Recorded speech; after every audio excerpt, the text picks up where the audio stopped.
What's cracking, y'all? You are now watching Boo TV. Appreciate you for stopping in. Like, comment, subscribe, hit the bell, stay notified, and let's get into the topic for today. What's good, y'all? Welcome back. Found this video randomly. How the best passer in NBA history was sadly forgotten.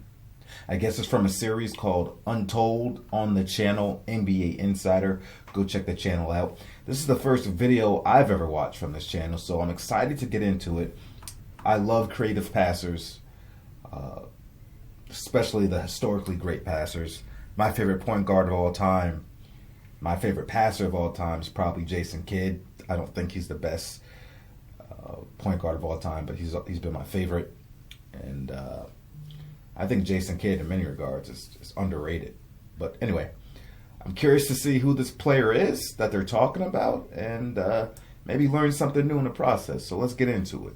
Throughout NBA history, there have been plenty of outstanding point guards who have perfected the art of the pass. From Magic Johnson and Pete Maravich to Jason Kidd and Steve Nash, it's safe to say that the league has had its fair share of great playmakers. Although these players were some of the best the NBA has ever witnessed, what if you were told that there was once an equally impressive playmaker that you have never heard of?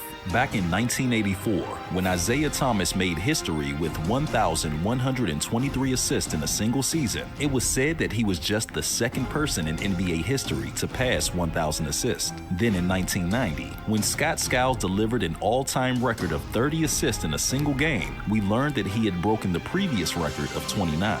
But despite this, chances are you had no idea which player held those titles before them. In the late 1970s and early 80s, it was NBA point guard Kevin Porter who would be the first to put up these marvelous stats. But why were his achievements overlooked? Let's find out. Welcome to NBA Insider.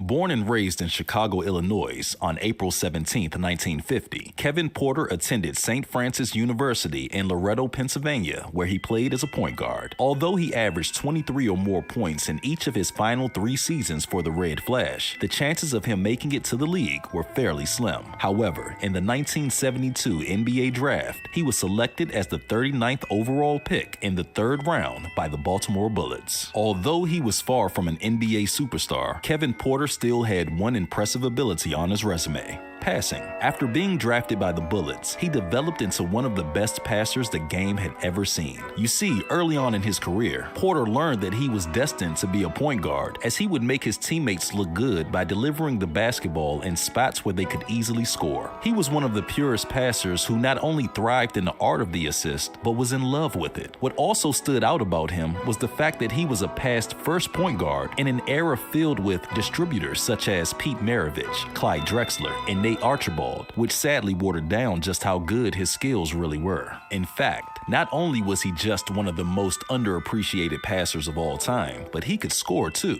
averaging over 15 points a game in 3 of his 10 seasons and a double-double in 7. In 1975, as a starting point guard, he helped the Bullets reach the NBA Finals before being swept by the Golden State Warriors in 4 games. Following the loss, Porter was shipped to the Detroit Pistons, where he would suffer a knee injury causing him to appear in just 19 games. In the early start of his 3rd season with the Pistons, he was traded to the New Jersey Nets. It was here in New Jersey where he would fully display his combination of being able to distribute and score the ball. On February 24th, 1978, Porter became the first player to dish out 29 assists in a 126-112 win over the Houston Rockets. His 29 assists were more than the entire Rockets team combined, as they had 18 total assists on the night. Porter's performance surpassed Bob Cousy's mark of 28 assists in a game that had been set back in 1959. Kevin's record for most assists in a single game stood for more than a dozen years before Scott Skiles of the Orlando Magic surpassed it with 30 assists on December 30th, 1990. Now you're probably thinking,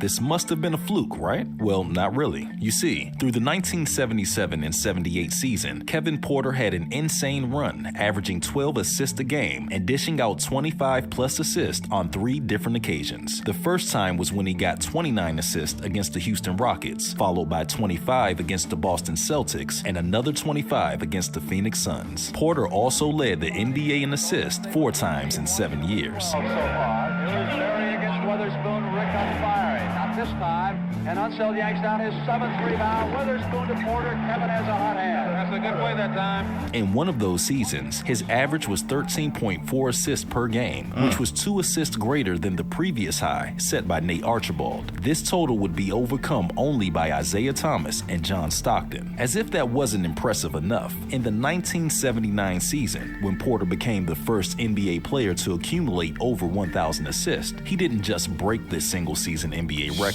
He shattered it by 189 assists with a total of 1,099. To top it off, Porter led the league in assists on all 3 teams he played with and also dished out 20 assists in a game, a total of 16 times. He once even dropped 30 points and 25 assists in a game, becoming the only person to ever register a 25 and 25. Since then, only John Stockton, Isaiah Thomas, Jason Kidd, and Scott Skiles have put up 20 and 25 games. That makes Porter the only player in NBA history to record a 25-point, 25-assist game. Think about that. No one, not Bob Cousy, not Magic Johnson, not Isaiah, nor John Stockton, has ever went for 25 points while dishing out 25 assists. Even current point guard superstars James Harden and Russell Westbrook have never done it. In fact, if you combine the best single-game assist totals of Harden at 17 and Westbrook at 22, you get 39. Only 10 more than Porter dished out himself in his record-setting game. With these outstanding feats, it's safe to say that Kevin Porter was an exceptional passer. So what happened?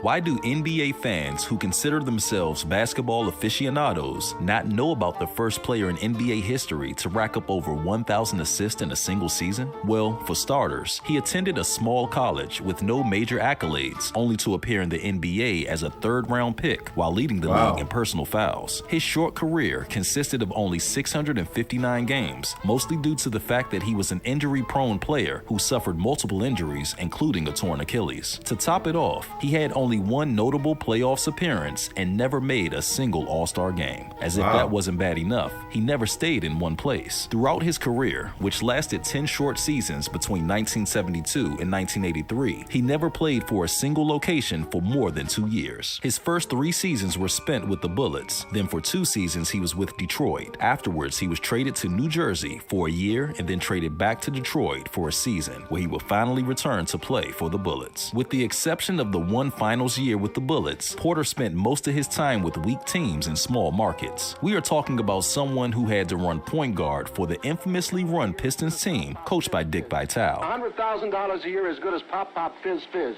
You've had tremendous relief since you got the contract. Well, I'll tell you what, the $100,000 makes me feel good, and I know your $100,000 makes you feel good. Maybe I want to get some of the nice things in life like you have. You say, well, and I wish you well, and what are you doing? You're demonic. You know, you're an evil son of a bitch. You really are. And that, for Porter, was a career year. Furthermore, there's the era in which he played. Kevin Porter entered the league a year after the New York Knicks' second title and left right after Magic Johnson, Larry Bird, and Michael Jordan made their debuts. Before the appearance of those 3, the NBA, for the most part, was a dying league. So much so that by 1979, the NBA Finals were broadcasted on television via tape delay. If you wanted to watch the NBA Finals live at that time, you had to go to the arena. Around the 1970s, the league was also swept up in the backlash of ethnic politics surrounding the country, a time when drug abuse and racial stereotypes were of great concern. Due to all of these circumstances, the NBA was in such a dreadful position that it stood 4th place in popularity in comparison to the other professional sports leagues in the United States. On the court, the league began to show signs of great improvement. Big men were dominating as they always had, yet agile, lightning-quick guards were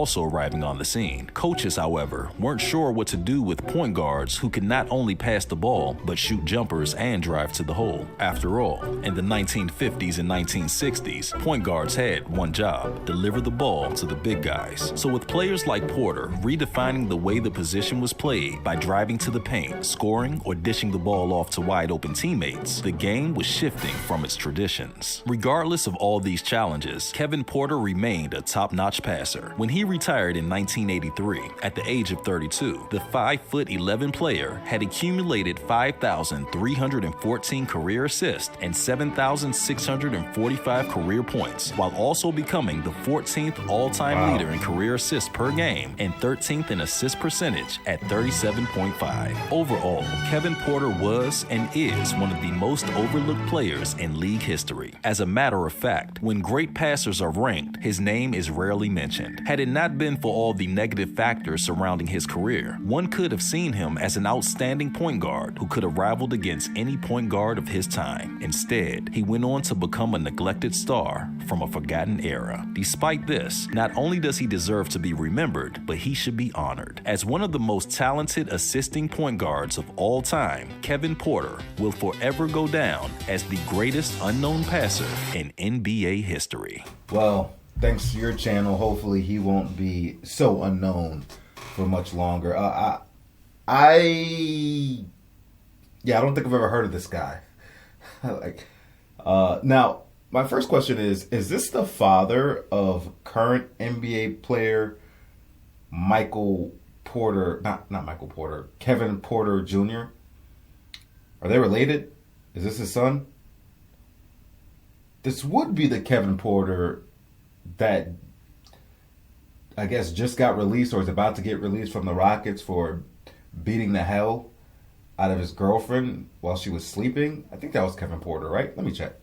Yeah, that's Kevin Porter Jr. that's facing that domestic charge right now. That's a story, a different story that I don't want to get into. I didn't even cover it when it happened. Anyway, but yeah, that's a shame. And I feel like there's other players throughout the history of the league, especially ones during that era, that tend to be forgotten and kind of lost amongst everything else for all the reasons and variables that he mentioned in this video. I mean, even players from the 2000s, even players 15 years ago are slowly being like faded out of people's memories, and people tend to forget about them and don't bring their name up.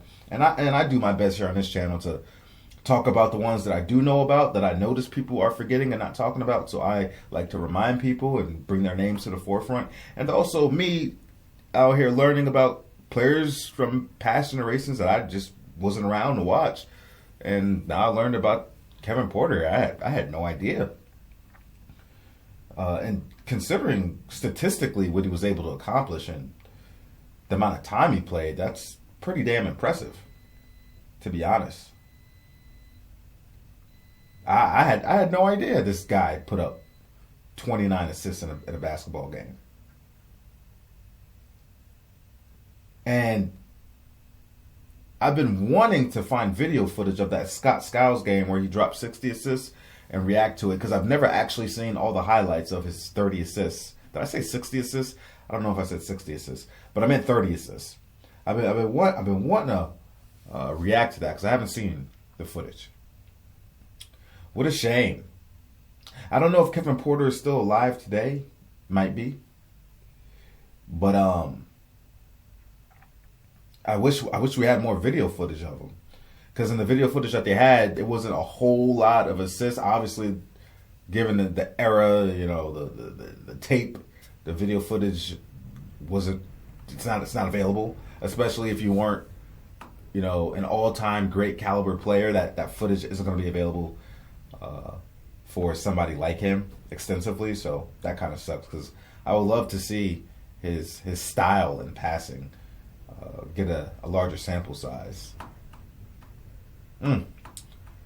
I learned something new today. Y'all, let me know what you know about Kevin Porter. Did you watch him playing when you was coming up or when you was around? Obviously, you're still around if you're watching this video, but were you watching basketball when Kevin Porter was playing? What can you tell me about it? Give me some more context. How did he make you feel? Were you a fan? Give me all the information because I'm going to absorb this stuff, all right? Like, comment, subscribe, hit the bell, stay notified. Thank you for watching, and I'll catch you on the next one. We out, baby.